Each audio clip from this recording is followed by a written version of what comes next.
Guys, let me show you how much risk should you take, okay? And this is something that I put together based off of my experience, right? So I'm in my 40s and I have lived through 20s, 30s, and now I'm in my 40s, and this has been my experience of investing in real estate and learnings and all that stuff. So stick around and let's see how this works. So when I was in my 20s, I took very high risk. What does that mean? I invested in stock markets. I invested in direct stocks. I just went and bought some direct company stocks, right? So some of them won, some of them, I lost money on, and I had some heavy losses. But at the same time, when I was in my 20s, I had almost practically no responsibilities, right? Very few, if there were any. And even if I lost money, I learned some very valuable lessons. So that was a great experience. Overall, it wasn't too bad.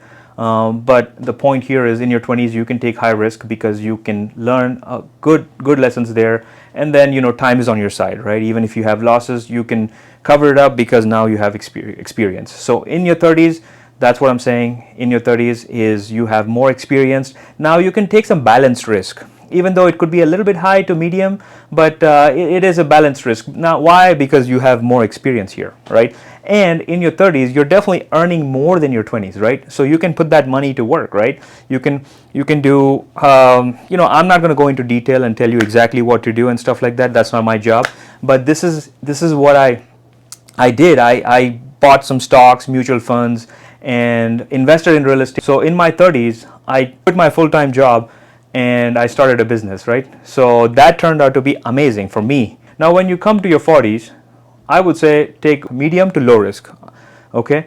So the reason for medium to low risk in your 40s is because you have kids at this point, and they might be closer to graduating out of high school and maybe starting college and things of that nature. You might need some money for their college fund, or you might need to save more money here if you plan on retiring at 60 years old.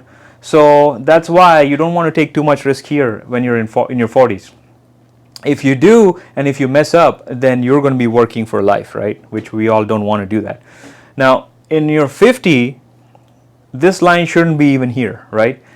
So this line shouldn't even be here. So 50 means low risk, practically no risk in my opinion, because at this stage of life, you're about 10 years away maybe from retirement, hopefully, and your goal here should be to get a basic return, and that could be accomplished by protecting your capital, right? So invest in solid assets that have proper backup and proper history, right? And conservative attitude is what we need at 50s, and absolutely no high risk. So anyhow, these are the buckets, and I have seen a little bit of these 3 buckets, so that's why I'm able to at least put this together here. But again, this is my experience, and if you feel something that I haven't covered, or if something that you saw here that you would be doing differently, then definitely let us know in the comments.